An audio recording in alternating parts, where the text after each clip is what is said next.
Hello, James Moffitt here. Please go to parentingadultchildren.org website and sign up for a free membership and leave a review for this episode. If you have any requests for future topics, send me an email at talkpac@proton.me.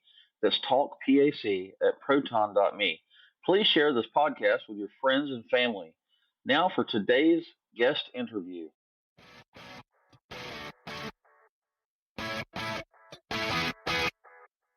Welcome to the podcast ABCs of Parenting Adult Children. Please join us as we discuss parenting adult children and the unique struggles that it comes along with.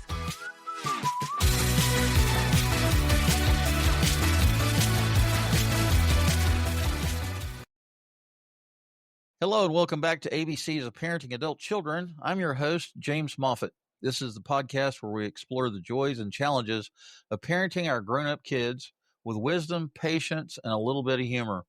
Today I'm joined by Richard Jones of Second Starts Recovery. Hey, Richard, how are you doing? How you doing, Jim? Good to be here. Thank you. Yeah. Thank you. Yeah, thanks for being here. Yeah. Please introduce yourself to the listening audience. Okay. My name is Richard Jones, RN. Story behind that too, but I'm just a guy who wants to see and help families with young adults in trouble, make it easier on them and give them some alternate routes. So just a country RN who's doing that, who I just actually officially retired this week. I just want to let you know that. So wow. Good for you. Been part-time for a long time, but I finally said, you know what, it's time to move on and do some different things and, get my focus all the way into just getting into the helping community. So right. That's awesome.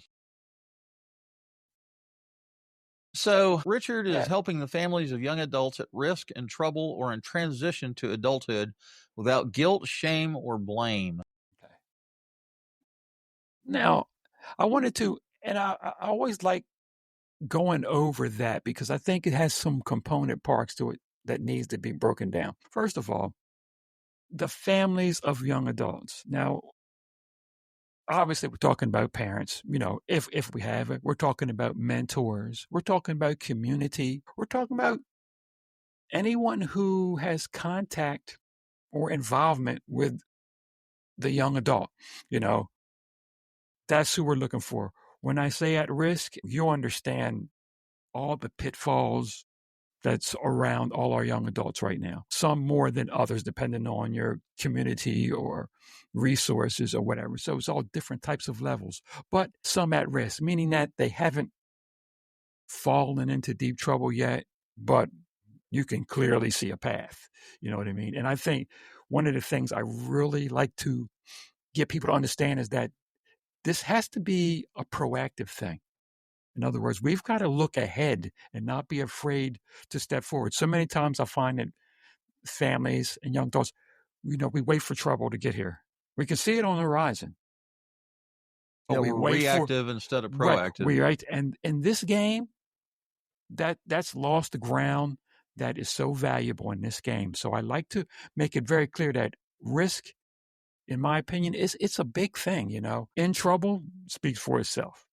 Drugs and alcohol, trouble with the law, all different types of trouble, some forced by illness and sickness and different things like that. Some just wrong place, wrong time, environment, but still in trouble, needing to go to rehab, in rehab, just getting out of rehab, trouble with the law, which is where my origin comes from, young adults in trouble with the law. That's closer to my background.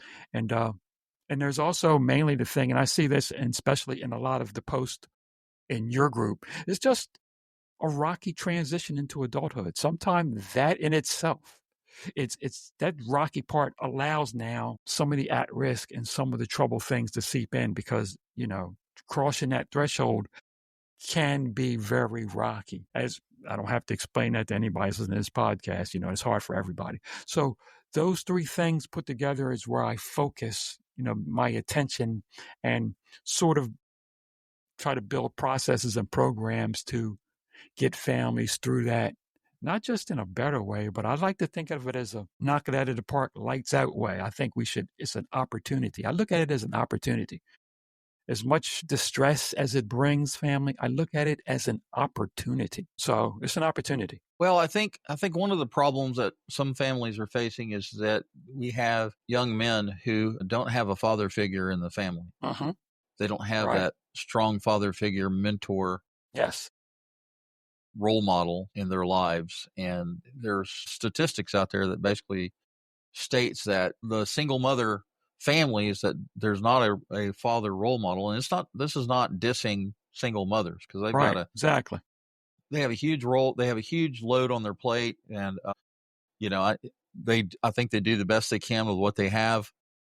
But there are statistics out there that state that if a young man doesn't have a father figure of some sort in his life, Yes. there's more chances that they're going to wind up in trouble with addiction or breaking law No or doubt. jail or incarceration or whatever. And another thing is that as our young adults are transitioning into adulthood, parents have to transition as well.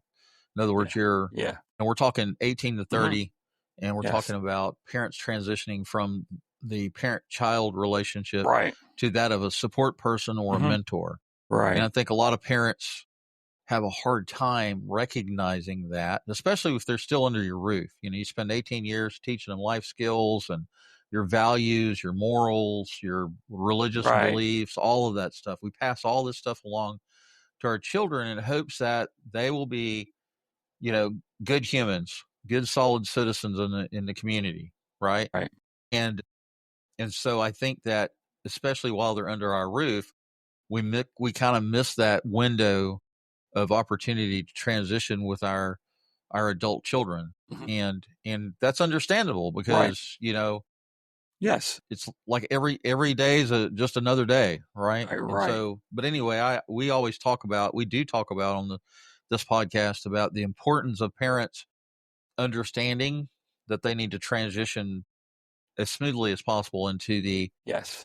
second stage of parenting, which is a parent of an adult child, right? Okay. And so Right. And so, Jim, what I basically focused on is we understand the pitfalls and the deficits. Not having a proper father figure in the home, obviously, is at the top of that list. All the other things that can come across and damage that transition. What I try to focus on is understanding that we know we have these roadblocks, but how do we create a system and a mentality that helps us, even with those roadblocks, okay, do a much better job? That's the parents and the child. So what are the roadblocks?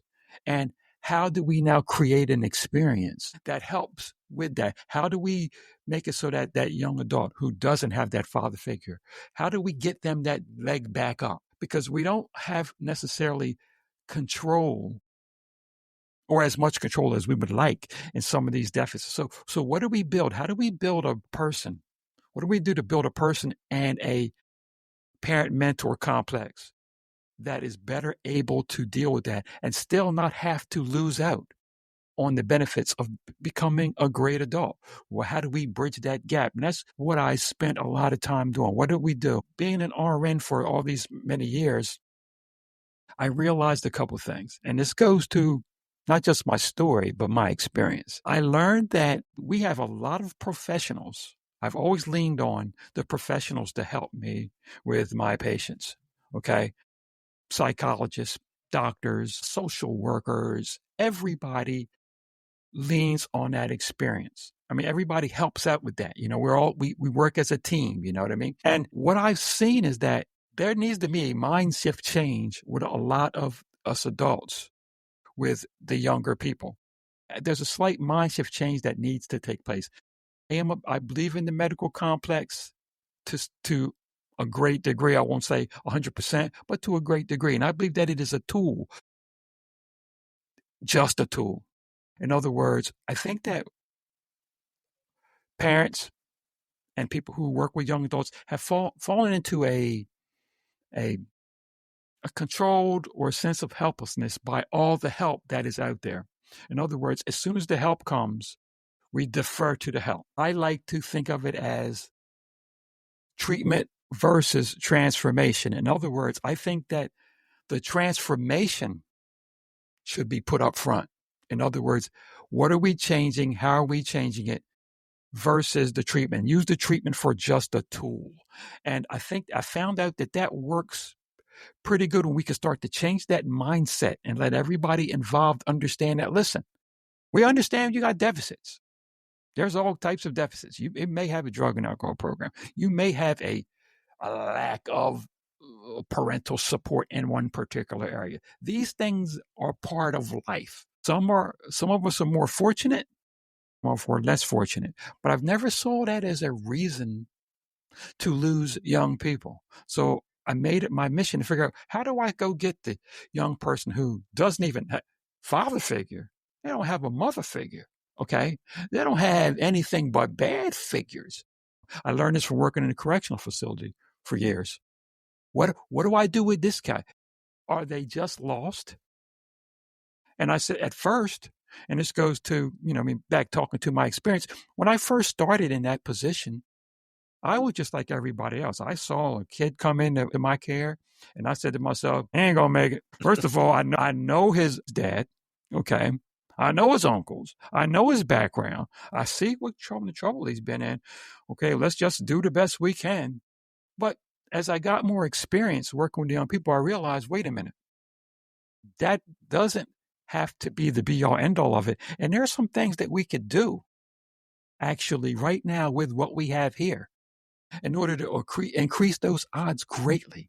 Some I wouldn't say simple things, but just some really basic tracks that we could go on to teach them and give them experience and give them back their power, and give the parents back their power also. One thing I found out, Jim, is that I understand the pain that goes with all these situations, the frustration. There's different types of frustration. Some of the people in your audience have kids that, if you're lucky, the problem you have with them is they just won't get off the sofa, if you're lucky, okay? Because problems get way worse. But regardless of what the problem area is, a lot of parents and mentors do not comprehend their full leverage. They don't comprehend the power that they actually have. And that's one of the things we try to work on, understanding where your real power is. Not your power isn't in yelling and screaming, and it's not in getting upset, because every ounce of power and attention that you give to that, you take away power and attention from giving it to an actual transition point. So I try to get them to understand, okay, it's okay to be a little upset, but hurry up. It's up to you now as the head of this to shift from the upset mode to the fixing mode, because what is done is done. But if we take a 180 turn and look at our future, it's wide open. So let's take our power and our attention and turn it toward that, because you can do nothing better for your young adult than making sure that whatever trouble he's had, whatever risks they face, eliminate them. In other words, take them out of the equation as much as you possible. Chip away at them. And that's where Second Starts has its focus on changing the narrative, changing the focus, and then changing how you make goals, and you start to see that once you take away some of the power of the bad that has happened, direct that same power toward a future and more in a procedural way, you start to see some great results. And I've went from this, my mindset goes for two different groups. The group of young people who seem to have no hope, which is how this was in my mind based. I worked in a correctional facility. That group, which didn't seem to have any hope, versus the group who had kids who were children who were raised right, raised correctly in homes, but still things were going wrong. So those two groups really interested me the most. I saw so many times in that chair sitting in front of me, both groups sitting in the same chair, in the same trouble. I've seen many kids with great parental guidance and some with none. And I've seen them, a lot of them, sitting in the same chair in front of me with the same problems. That said to me, there's a deeper link to this. That's what So can you share a success story that you are familiar with that you could share with, Stay with us. We'll be right back. Hey there, James here, James Moffitt.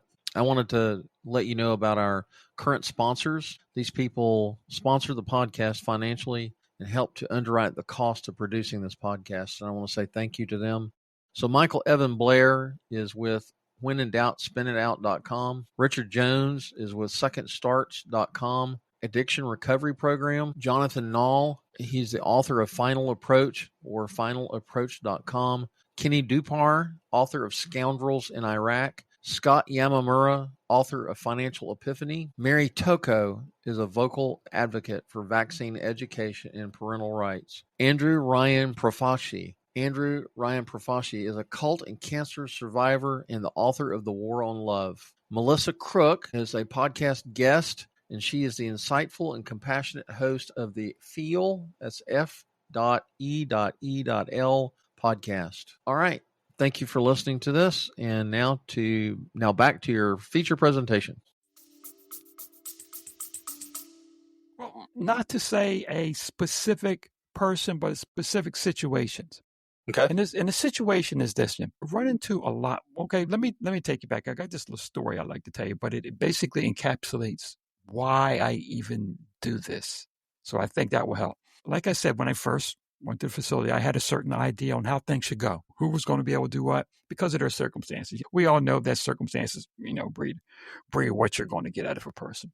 I've seen so many young men in the chair in front of me, and I call it the Sallyport story because it's that small area in between the general lockdown and freedom where, lawyers may meet. I, as a medical person, that's where I would meet young men in charge with making sure that the young people were, settling in well and there was no issues that we couldn't handle. I saw the transition from the first time I would see a young person, okay? First time I would see them, the terror and the fear in their eyes, even the baddest, toughest ones. The first couple of times they get in trouble, it's terror and fear. And they would, excuse the term, but this is the term I'm using as fun, but they would sell their soul to the devil to get out of that situation that they were in. Sure. Right at that time. And I realized, wait a minute. If they're so flexible now, why is it that with all this help that we have, I've got professionals going down to see them, okay? I'm sending a psychiatrist down to see them. I'm sending a social worker, okay? I'm sending drug and alcohol people down to tell them, to help them with their transition when they get out. Great professional people, good people who in their own right could have private practice or do have private practice and help great amounts of people. Our levels of success with these young people are like under 10 and 15%. Well, what's the deal?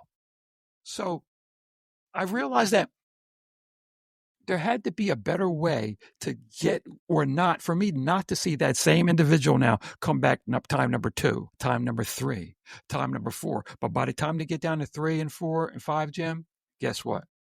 That same flexibility, that same ability to accept help, that same ability to be molded, it starts to go away.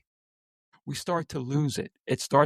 You lose contact. You lose the ability to get that shot back there. You lose your leverage on them. So my story with that would be that I've been able to get to some of the young people and whatever support they have, okay, and then take that, mold it, okay, take that support now and change the way that support sees the situation. Okay, change the way they see the situation. We've had some success with this, basically taking a parental group and the child and just basically working on the basics. The basics did do so much to raise our ability to get some success now out of this. That same procedure, that same mentality, that same outlook and delivery system isn't just for kids in trouble. It can work for a young adult who's just struggling and faltering, not being able to know who they are and feeling like no matter what help is given them, it's contrary to what they want to do or what they want to be, loving help. And your audience can vouch for this, I'm sure. You give loving help and loving advice, okay? And it's still met with resistance. Well, there's a reason for that, and it's sort of reasons that when you delve into them, they're reasons that make a lot of sense. But when we can start working on those goals, getting those new goals and new focuses in a structural manner, you can see some success. My whole goal was just to increase the success rate in my industry. We see kids and we know we're down. Okay, and outside of the correctional facility system, I worked in drug and alcohol rehab also, putting them together. And anybody who will listen, I will tell them, hey, in my correctional system, 85%, and I may be on the low side, is having a drug and alcohol problem.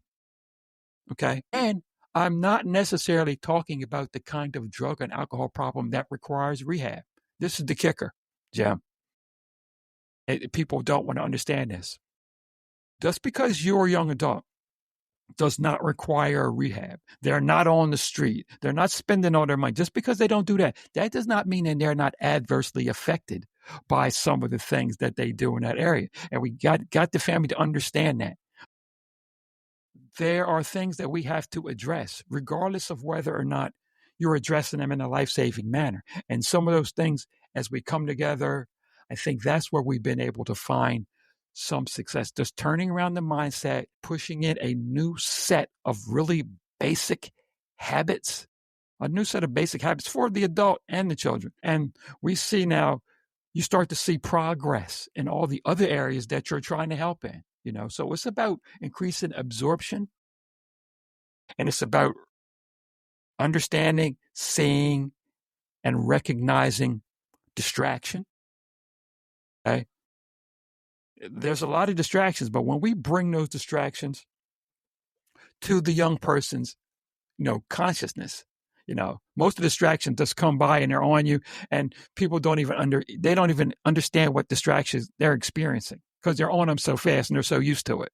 When we start to single them out, isolate them, point them out, we don't have to go on and on preaching about don't do this, don't do that, don't do this. All we need to do is bring these things into focus, okay, and tell them, okay, let's just cut down this distraction by this percentage or a little bit here. Or even when we're not cutting down a distraction, we're adding in a new habit. Adding in new habits are the same as decreasing distraction. Once we start doing that, we can start to see some progress. So what kind of distractions are you talking about? Well, I'm talking about the distractions and I don't want to be... Social media? Definitely. I don't want to be one of those doomsday guys, because the truth of the matter is that we all are under the distraction of, the word I use is consumerism. In other words, there's always, everywhere you turn, there's somebody who wants your attention. They want your money. They want your power. There's always something looking to drain from you. And when you're a young adult in that transition, you're very vulnerable to those leeches and those suckers. And they come on all levels. I'm talking about the highest level of distraction, whatever you may think that is, down to the lowest level of distraction. They all eat away at the process. So what we do is say, hey, start decreasing distraction. Almost like, Jim, can I use a metaphor? You fix decreasing distraction the same way you fix a broken arm. I just don't tell a broken arm is fixed. I don't give it a pill until it's fixed. I cast it up so that it can't get worse. Then I let it begin to heal. This is the same way we're working with distraction. We got to get a hold of the baseline and then start going the other way slowly. The mindset of the young adult will understand direction better than it will understand trying to just get rid of distraction. Okay, if you just say, don't do this, don't do that, don't do this, we basically get nowhere. But if we say and put in the mindset of the individual, hey, we're cutting back on these distractions. We're decreasing these distractions. Slowly but surely, we're reducing these distractions and replacing that time that you leave, that time and that energy and that mindset, we're replacing them with these habits. Slowly, not dramatically, but slowly. And the mind starts to understand what direction it's going in now. And once we set that in motion, and it's mostly the program is about setting certain things in motion and then putting in an engine behind that motion. Okay, we set it in motion, cast it, set it in the proper motion, and then build an engine behind it. And it's as subtle as it sounds. It seems to be a great approach towards starting to change the mindset. Nothing is more important than changing the mindset and the direction. So many times, and my theory is, and my mantra is, treatment versus transformation. Our mindset in the Western world is treatment here, treatment's up front, and everything else goes along with it. Then get your mindset together. I go the opposite way. Mindset first, and then we use treatment, helping modalities, practitioners, and all that as tools to get them where they need to be.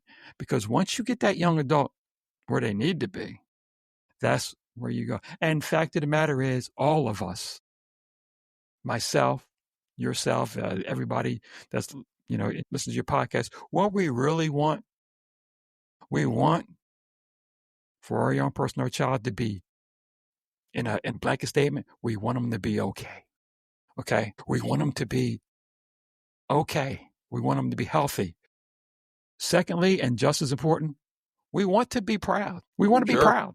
We want to be proud, because when we're proud, that means that the concerns and the negative energy drains that we've had with that young adult are over. Now it's just pride. So in our mind, that's our first step. Hey, what does it take to make your parents and your mentors proud of you? What does it take to make you proud of yourself? And we understand that the biggest building block to being proud of yourself is learning a very, very simple, it's almost a golden rule of taking care of yourself. No, it's almost a do unto others of taking your care of yourself. And that is, learn how to make the proper promises to yourself, and then learn how to keep those promises. It's as simple as that. Once we teach that young individual to do that, that's what this is about.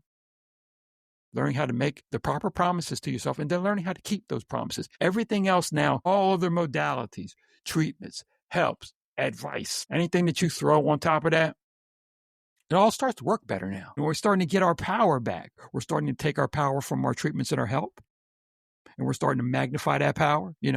It's almost like pushing the governor on the engine. We're getting a little bit more gas through the line now, and that's my whole goal. Get a little bit more absorption, a little bit more gas in the line, because we've got the facilities, we've got the advice, we've got the people that love these people, we've got everything in place. Right. Everything's there. The resources are there, Jim. But what we got to learn to do is use those resources to their maximum benefit. Really, for me, what it's mostly about. Awesome. So what would you, in summary, what would you tell parents that are listening to this podcast episode? What I would tell them is this. Listen, it's very understandable, the problems and grief and agitations that you may be having in your life. It's understandable how you feel about it. It's understandable the guilt that's placed upon you. No matter what you did, if things turn out wrong, there's a lot of guilt. We understand the shame that brings upon you. We understand all of that. But the key message here is this. If you can look through that for just a bit and understand that there is a mindset and a methodology to turn that around, then what we suggest is you take that and you begin to focus your attention on that. And the second thing is, I want people to understand that this is not just about kids that are in terrible trouble. This is about a system that helps kids in terrible trouble, no doubt, but also kids just who need a little bit more direction, and you would like to see them get off to a much better start. To me, I've always felt like there's an urgency toward this. Most parents that I run into, because of the pain of the whole subject, they tend to leave it alone until it gets too bad. Right. I'm not talking about this until I've got to take Johnny to rehab. Now I'm talking about it. Well, you know what? I think that if we could get more people to understand the urgency of this, I liken it as another metaphor, Jim. I liken it to hitting a golf ball. When you hit a golf ball off the tee, Jim, it only has to be a very, very small degree off when you make contact. But 150 yards down the way, you're in the water or you're in the woods. Okay? You weren't that far off at contact. but you were just a degree off. And in my mind, what we need to do is pay attention to that contact point and make sure we're straight, because you will reap the benefits of that straight contact. You will reach the benefit of that. So for those parents who see even their child going in the wrong direction, even if you see it going in the wrong direction, even if you're at risk, even if things aren't going as well as you would like to see them, start working on these types of mindsets now. Okay, start working on this now, because it will reap you benefits. It will reap you benefits. One of the things I tell some of the parents I talk to is this: listen, this is an action that you take that will not only benefit you and your child, I guarantee you it will benefit your grandchildren and your great grandchildren. When you use these techniques and this mindset to straighten your young adult and put him on a self-refueling direction, now you're talking about a benefit that will last the rest of your life, the rest of your child's life, and definitely even further once you go there. So I tell them right now, be aggressive, be active, and look to sharpen that mindset. It will pay off dividends, no doubt. I'm going to bring up your website so you can talk about that a little bit. So it's secondstarts.com, common spelling. Essential change with Second Starts. You got a phone number up here, free informational call, 856-583-2747. Yes. You want to talk about your landing page a little bit? Well, I have a landing page, and it's a very simple landing page. And it's called Parenting Your Child in Recovery. You want me to go to there? Hang on. Yes. Okay. All right. Yes. Basically, what I put on there is I put the things on this landing page because, Jim, this is what I really feel about it. Okay. You see, I give some parameters up top as far as who we're talking about. When I have to explain this sometimes, when I say turn them into a source of pride in 90 days, what I'm talking about is an installation of a mindset. In other words, once we install, the whole thing about this is installing the mindset and the habit base. Once we do that, we build what I like to call the self-refueling transformation.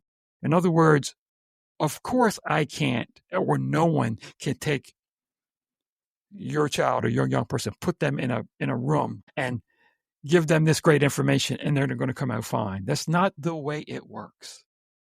The way it works is we put them on a transformational journey that gives them a set of habits and a lifestyle and a mentality to live that will then give them the chance to now grow in a big way and grow on their terms. The most important thing is to have them grow on their terms. In other words, we help them distinguish what their terms are. And then that's what they use to grow. So it's not, this is why I have a problem with treatment versus transformation. With treatment, I tell you what to think. I tell you what to do. I say, do this. I do this. Here's the template. Do it that way. Do it this way. That doesn't last.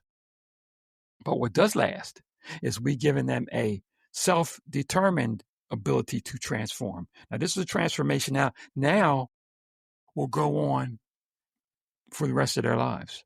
A continued transformation that works over and over and over again. So that source of pride in 90 days is this what we call it's the installation of the program. And that's what it is. And when I say down there, if you scroll down a little further, it says, to me, this is a big deal. It says, do it privately and do it now. I firmly believe that with some of your helpers and some of your things, that guilt, shame, indebtedness, oh my God, the neighbors are looking at this. It's natural for people. So there's no need for people to say it doesn't bother me. It bothers all of us to that degree. It bothers all of us. This is a mindset and a program that can be done. Even though I've been a registered nurse for, stopping on my 39th year right now, Jim, I understand that the treatments and things that we lay on people, that's not really what makes the changes. So when I say do it privately, I mean, I don't talk to young people about when a family's brought to me. I don't say, okay, let's talk about your drug and alcohol use. I don't do that. That's not my role. Even though I'm a registered nurse and this program is a non-clinical application, I believe that I can empower, strengthen, increase the percentage of success with all these other programs. So we work with practitioners. So another group that I talk to at the same time is practitioners, where we get referrals from them, because who do you have and what are you doing? I know what you're doing, but this is what I can do to make that better. Immediate changes that we make, if you scroll up, we can just even talk about that, because I think these immediate changes are important. I'm sorry. Gave you the wrong direction. That immediate change, okay, your young adult will immediately become more calculating and efficient. People underestimate. They underestimate the giving a young person a more functional mindset. This underestimated greatly. It's put into a different category. Well, that's all that kind of self-help stuff and all that. No, once we help declutter the mind and put order into the mind, and your young person's specific order, once we put that in their mind, but they're able to now operate more efficiently. We're taking some of the shackles off of their operation. We're taking some of that resistance to you and what you're saying out of the equation now, because now we've got a calculating mind. And a calculating mind is more thirsty to hear good advice. It's when the mind is clouded, not calculating. It shuns good advice. Okay, it protects itself. We take a mind that turns it more into a sponge type mind. And you could do this with any person. It doesn't even take any type of past experience or any type of background in order to start really taking these habits on very easily. It doesn't take that much to do that.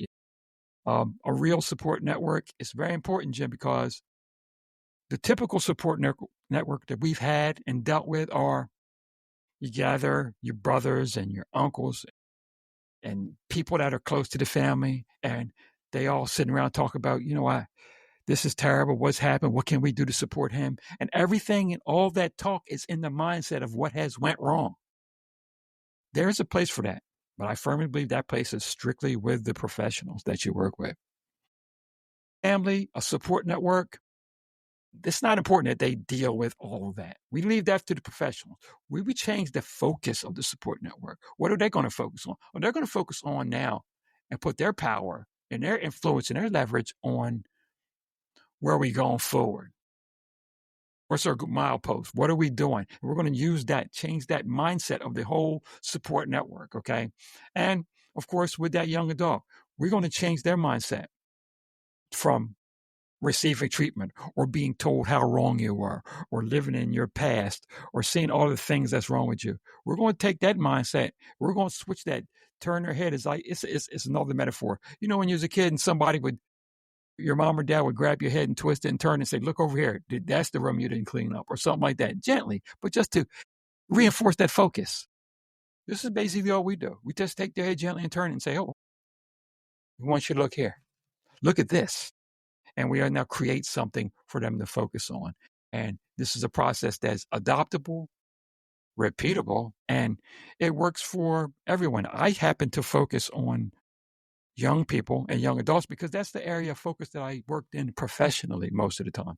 So that mindset I understand, I understand that mindset. So that's why but I think this type of mental focus work for everyone. It's better with young people because young people in that part of their life where they are open now to that change and that transition, they're naturally built for. This is what it's for. This is what going from young adulthood to adulthood, that threshold, that's exactly what it's for, to learn how to bust through to that.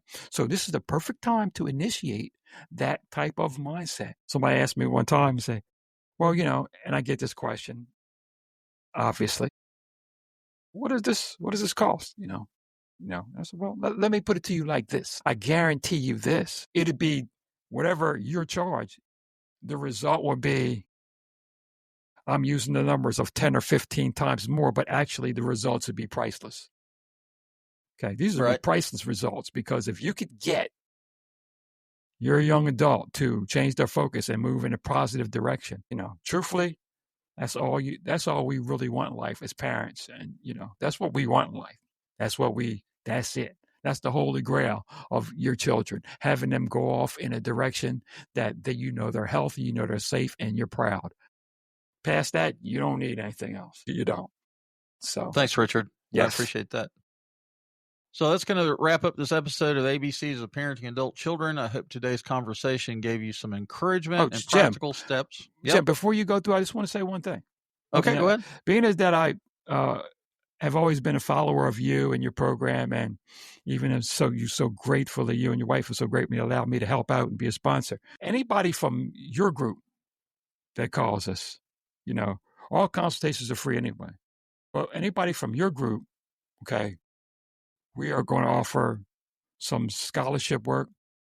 We're going to offer a great look into our back door, how we do it, why we do it. So just in case the person can't avail themselves of everything, we can still initiate them to the exact process that we're using. So all the information that I'm talking about, I'm willing to lay out for your group and the people, whatever they need to know about it or understand about it, we go. So if you look on that landing page, there's a part about know more, get the book or whatever. Go ahead and click on it anyway, get some contact with me, and I'll be happy to hear about your, what you got going and give you all the advice we can on what we actually do for young people, so that just in case they say it's not for your family as far as the entire thing, we can still give you everything and all the knowledge that we have. Because what's most important for me is to know that, this group is getting some benefit out of it and just getting their kids on the right track. So sorry to interrupt you, but I just wanted to let you know. No, you're fine. That's great. And I'll put that landing page in the show notes so people can find it. Okay, that'd be great.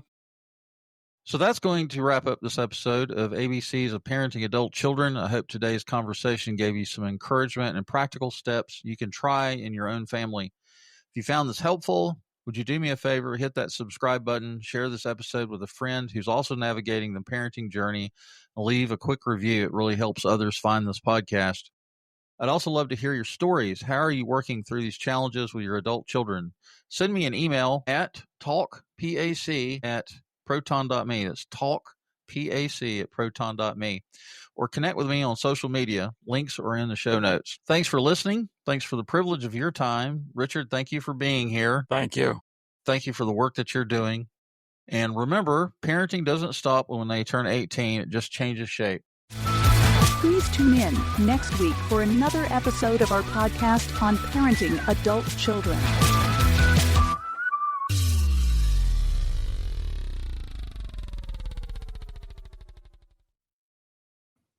If you are the parent, mentor, friend, or relative of a young adult in recovery, please listen closely for about 90 seconds. I have some very important information for you.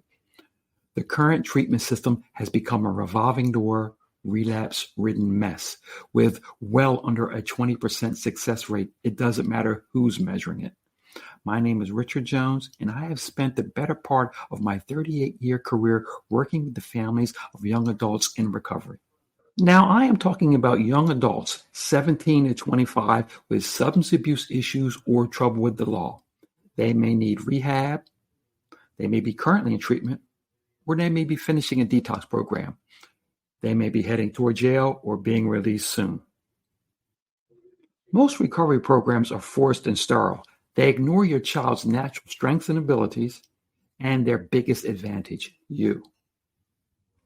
Now, the three biggest problems we can solve for your family right now. First, by accident or design, the system is built on a relapse model. It offers a Band-Aid that is designed to keep you coming back instead of killing the source of the relapse at its roots. Secondly, it's built on a model of guilt and shame in order to assign blame to you and your child instead of fixing the real problem. See, the system is financially abusive.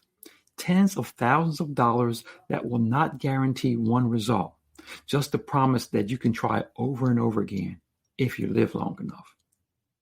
Now, it's very important for you to understand, with the right kind of determined outcome support and a clear roadmap, you can get a relapse-proof recovery without humiliation, without guilt, or being financially abused. You can also start seeing results immediately. No more blind faith reliance on an indifferent, reluctant, or burnout practitioner. You can finally take advantage of a method that works with your young adult's strengths and abilities. Let us show you the only lasting way to recovery instead of the same old failed methods that most treatment systems use without regard to result or to your family's future. If you are the type of family who will not take no for an answer, the kind of family who can't afford to lose someone they lose, please consider this: stopping the frustration and fighting right away, exchanging embarrassment for pride and bragging, and saying no to being financially victimized with no promises whatsoever. If this sounds like the kind of recovery effort you and your young adult deserve, give us your name and best email address below for more information. You can also go to secondstarts.com, that's the number 2, NDSTARTS.com, and book a free 15-minute call. There is a better way for the people who care more.